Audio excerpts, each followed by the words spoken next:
c'est Christelle ici, de la chaîne Académie de la Nouvelle Conscience.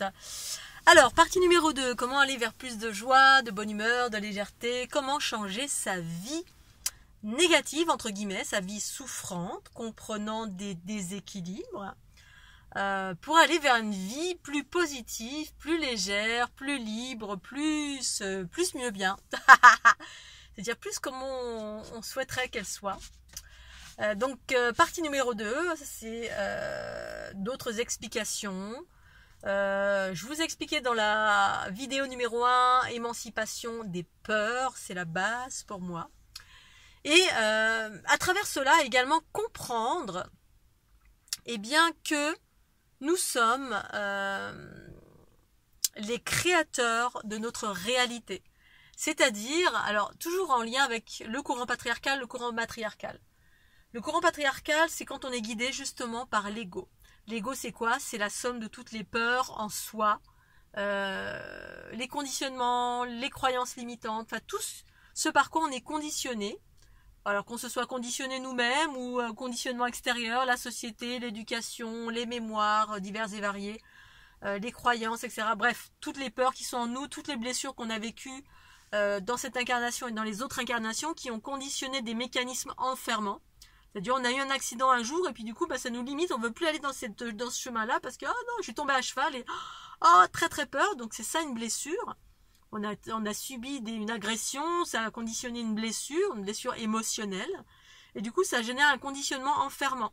C'est-à-dire il y a une chose qu'on va plus oser faire parce que ça a généré une peur panique ou une peur aussi infime soit-elle, que ce soit une peur d'une araignée, d'un chien, d'un chat, d'un Scooby-Doo, ou d'être agressé, ou la peur du manque d'argent, ou la peur de n'importe quoi. Parce qu'une peur consciente, c'est quand on sait d'où vient cette peur. Une peur inconsciente, c'est quand on n'a même pas conscience qu'on a peur. Et puis en fait, ça va puiser dans l'inconscient de notre être et on va vivre un mécanisme où on va vivre une situation tout le temps souffrante. On va être enfermé dans des modes de victimisation, des modes de bourreau, des modes de victime, bourreau, sauveur. Bref, des mécanismes en fait qui enferment la conscience, qui est dans l'équilibre.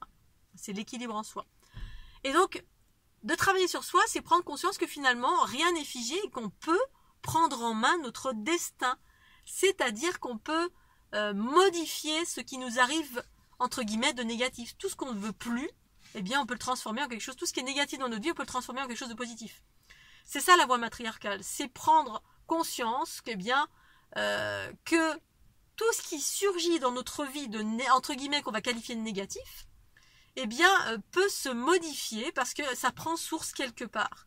C'est-à-dire, c'est pas le destin, c'est pas un Dieu tout-puissant qui s'est acharné sur nous, ou voilà, il y a des méchants tout partout qui nous veulent du mal, ou bref, tous les aspects, parce qu'on voit tout en positif, on voit tout, on se cloisonne, on se ferme, et on reste en mode victime tout le temps, ou alors on va rester sur une blessure du passé en permanence, et donc on va attirer à soi toujours les mêmes schémas, les mêmes mécanismes.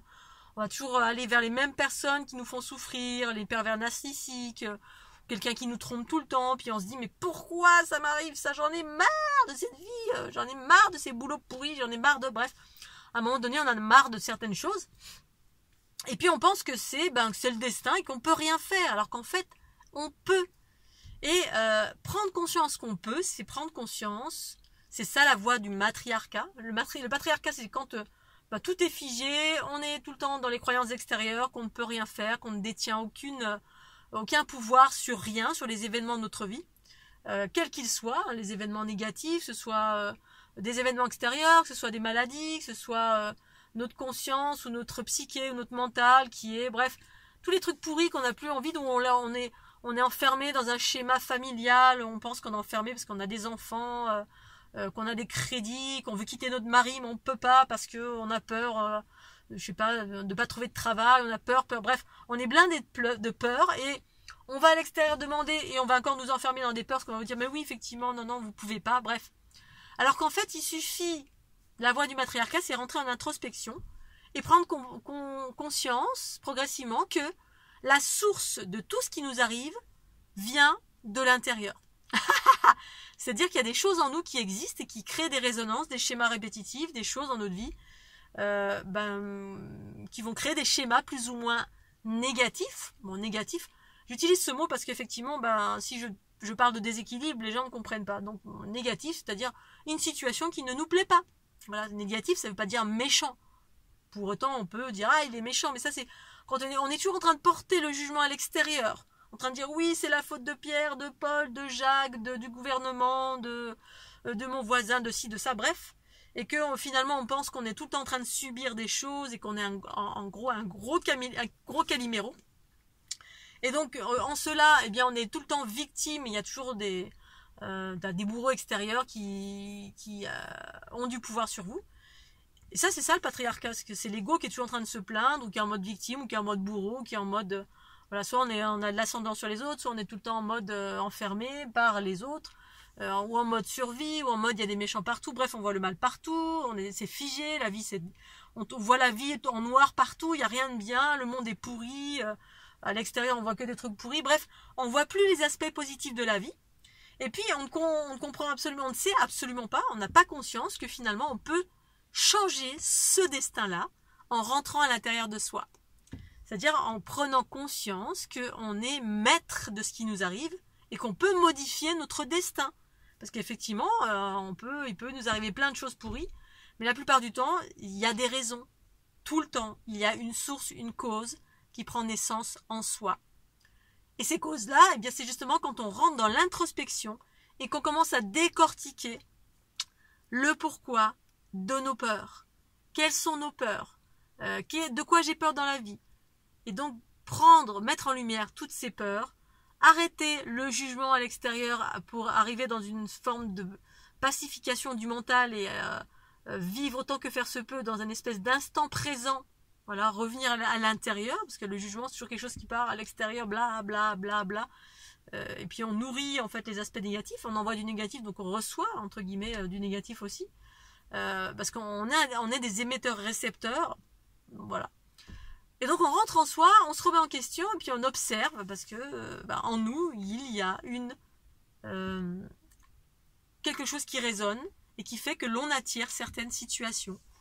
Et donc ça commence comme ça de pouvoir changer sa réalité, co-créer sa réalité harmonieuse pour générer des situations, une vie plus fluide, plus joyeuse, plus libre, plus comme on a envie, c'est-à-dire être plus épanoui, aller davantage vers de la joie, de la bonne humeur, de la conscience, la réalisation de soi, si on a envie d'aller vivre à Tombouctou, puis qu'en fait on est aux oppositions de ça, qu'on rêve de ça depuis longtemps, puis finalement on habite à Paris, alors que vous voulez aller à Lisbonne, eh bien il est important maintenant de se poser la question de pourquoi.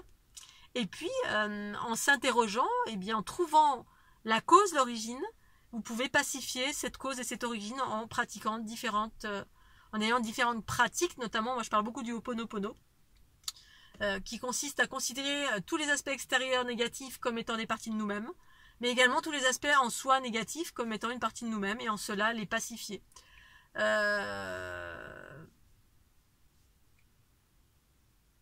Voilà, je vais m'arrêter là, parce qu'après ça évolue bien évidemment dans différentes pratiques pour pacifier, pour nous amener à être beaucoup plus libres, sereins, joyeux, réalisés. Et ça amène progressivement effectivement à déployer des potentiels, ça amène progressivement à vivre la joie, l'ouverture du cœur, la fluidité, à vivre davantage à être plus en adéquation avec l'espace en soi le plus élevé. C'est-à-dire c'est ça qu'on trouve quand on rentre dans un travail d'introspection par la dissolution de l'ego qui consiste à dissoudre les peurs, les conditionnements, arrêter le jugement et vivre différents mécanismes que j'appelle tout simplement l'unité. Vivre l'unité, c'est dissoudre l'ego pour rencontrer sa lumière qui est tout cela, qui est tous les aspects positifs de soi, qui est en soi, autour de soi, à travers soi, et par soi-même, en réalisant un travail sur soi. Et c'est ça pour moi la voie du matriarcat. Et c'est ça, devenir responsable. C'est comprendre que finalement, on peut modifier son destin et le rendre beau, joyeux, heureux, en décortiquant et en partant dans ce voyage, ce voyage intérieur pour dissoudre toutes les ombres, tout ce qui obscurcit notre lumière. Donc tous les aspects positifs de notre être, qui est ce fameux soi supérieur, qui est une part de nous qui est bien plus vaste et qui est magnifique, divine et parfaite. Voilà Scooby-Doo. Je vais m'arrêter là, je vous fais des gros bisous, pensez au petit pouce bleu, à très bientôt. Bisous.